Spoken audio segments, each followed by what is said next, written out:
pentersangkaan kepada Anies Baswedan itu adalah bagian dari strategi memang hanya memunculkan dua calon presiden. Untuk semua pembicara nanti sebanyak Denny ini enggak? Sebagai kita harus adil lah. Ini terlalu banyak, terlalu mahal nih acara ini kalau hanya dengerin Denny. Kalau kita mau dengar ceramahnya saya pulang saja. Enak banget dia di luar negeri ngomong seenak jidatnya gitu ya. Seolah-olah dia pemilik tunggal kebenaran. Tapi Anda pengecut. Sini kita diskusi. Jangan sembunyi ke sana. Mari kita beberkan fakta-fakta secara ilmiah, objektif dan adil. Jangan mulut Anda keluar-keluar melulu tuh, gelar profesor buang dulu kalau menurut saya. Saya akan bangga kepada Anda kalau Anda menulis satu tulisan ilmiah. Dengar dulu dong, Anda udah ngomong dari tadi. Dengerin saya ngomong. Dari tadi Anda sudah ngomong. Jangan kami di sini kayak orang bego. Anda aja mengkuliahi kami seolah-olah kami ini bandit semua. Baik, Anda bukan. Saya nggak mau dengerin dia 2 jam. Kalau saya nggak perlu bicara, saya pulang. Enggak, kalau argumen Bukan, ini terlalu besar buat dia, terlalu mahal nih acara.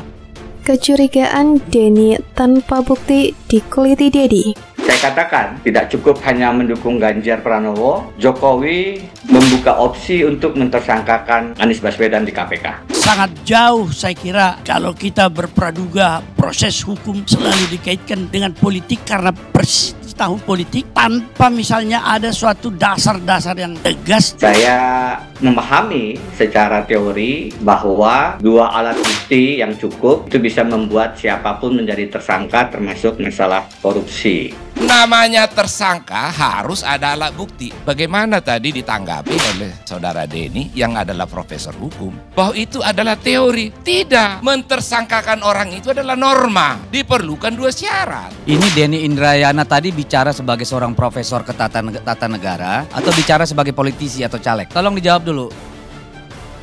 Ya udah, saya simpulkan. Denny Indrayana tidak bicara sebagai seorang akademisi, apalagi profesor, karena saya malu. Makanya porsinya Denny itu kebanyakan tadi itu seakan-akan kita mengadili Denny gitu loh. Saya sebagai S1, S2, S3 bidang hukum laude Bang Karni. Saya jengah mendengar.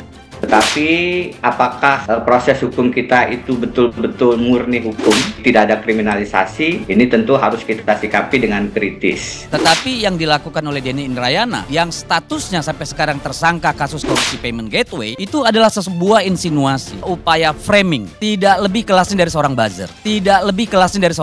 Kenapa saya katakan begitu? Faktanya mana? Siapa yang bicara pada Anda? Kapan? Di mana? Anda verifikasi kepada orang yang kemudian menjadi tertuduh. Ada keadilan untuk orang bisa membela diri. Itu baru pikiran seorang scholar. Kalau tidak, itu tidak lebih dari buzzer. Dan ini berbahaya bagi Republik ini. Denny Indrayana, Anda adalah racun bagi Republik. Saya tadi tidak menanggapi pertanyaan karena tidak mau masuk ke perdebatan yang ad hominem, yang lebih ke arah pribadi begitu ya.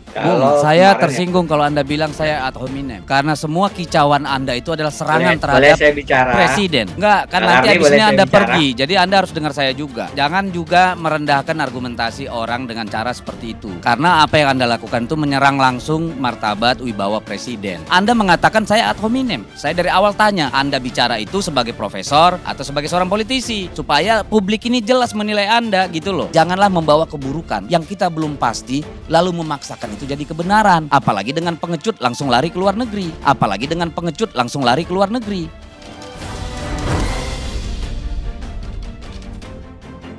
Setelah membuat gaduh dengan pernyataan soal putusan Mahkamah Konstitusi terkait sistem pemilu, kini Denny Indrayana kembali membuat heboh.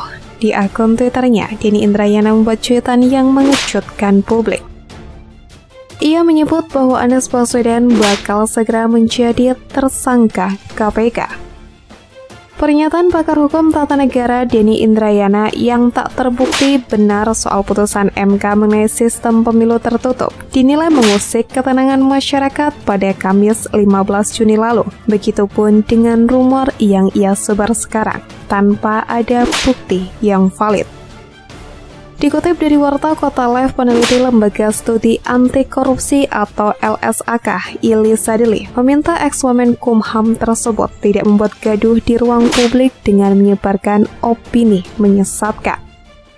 Ili menilai Denny makin ngawur dan tidak terkendali hingga dianggap mencari panggung. Denny menurutnya membangun opini melemahkan penegakan hukum dan pemberantasan korupsi dengan berbagai asumsi liar termasuk bocoran putusan MK. Ili menyebut opini menyesatkan tersebut mengusik ketenangan masyarakat karena tidak berdasarkan dan tidak memiliki bukti. Misalnya, opini soal bocoran info putusan MK mengenai sistem pemilu legislatif yang akan digelar secara tertutup. Namun ternyata Denny sendiri meralat dengan alasan bagian dari kritik wacana. Selain itu, Ili juga mengatakan kegaduhan Denny lainnya, yakni soal surat ke DPR untuk pemaksulan pemerintahan Jokowi. Denny juga kembali berulah dengan menuding KPK menjalankan agenda politik melemahkan oposisi terkait upaya penyelidikan dugaan kasus korupsi di Kementerian Pertanian. Ili menyinggung Denny yang pernah tersandung kasus korupsi payment gateway di Kementerian Hukum dan HAM pada 2015 lalu yang kasusnya tidak jelas hingga saat ini. Dalam kritikannya di depan politisi PDIP Deddy Sitorus, Denny Indrayana juga mengaku berbicara sebagai politisi. Mantan Wamenkumham Denny Indrayana ini ternyata sekarang sedang mendaftarkan diri sebagai calon legislatif di pemilu 2024.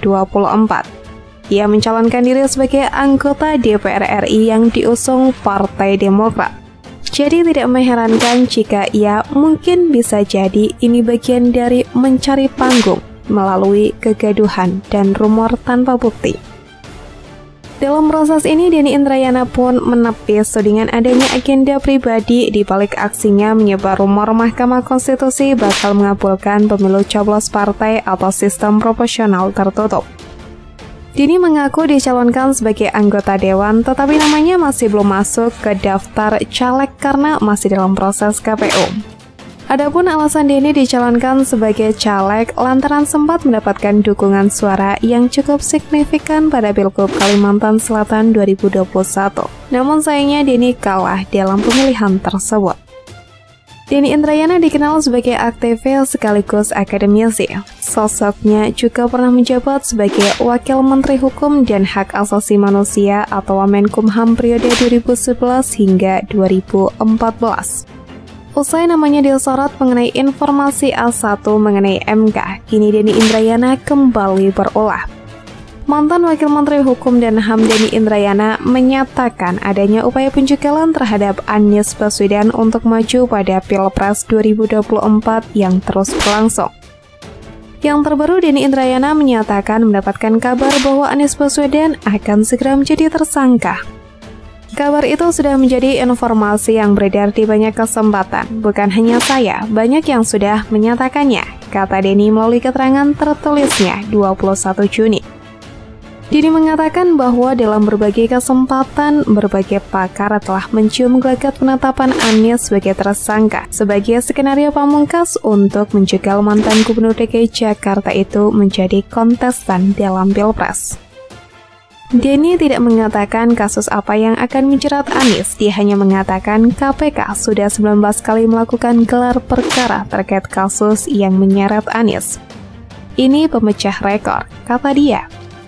Menurut informasi yang ia dapat dari seorang anggota DPR, Anies akan segera ditetapkan sebagai tersangka. Anies segera ditersangkakan, semua komisioner sudah sepakat, kata Denny. Denny Indrayana menilai penetapan Anies sebagai tersangka ini berkaitan dengan putusan Mahkamah Konstitusi yang mengubah masa jabatan pimpinan KPK dari 4 tahun menjadi 5 tahun. Perpanjangan 1 tahun itu menurut dia berbau politis.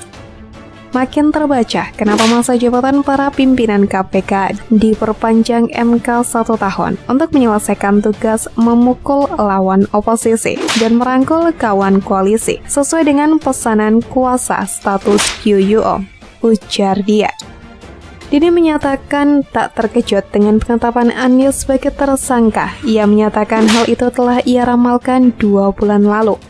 Mantan Wakil Menteri Hukum dan HAM itu menyatakan penetapan Anies sebagai tersangka merupakan satu dari 10 strategi Presiden Jokowi pada Pilpres 2024. Selain penetapan tersangka Anies Baswedan, Denny Indrayana juga menyinggung soal penggunaan KPK oleh Presiden Jokowi untuk merangkul kawan dan memukul lawan. Menurut juru bicara penindakan dan kelembagaan KPK, Ali Fikri, mengenai informasi dari Denny Indrayana sejauh ini kasus yang diduga melibatkan Anies Baswedan masih dalam tahap penyelidikan. Kami tidak akan tanggapi pernyataan yang berbasis asumsi dan persepsi, sekalipun kami hargai itu sebagai suatu hak kebebasan berpendapat, ujar Ali Fikri.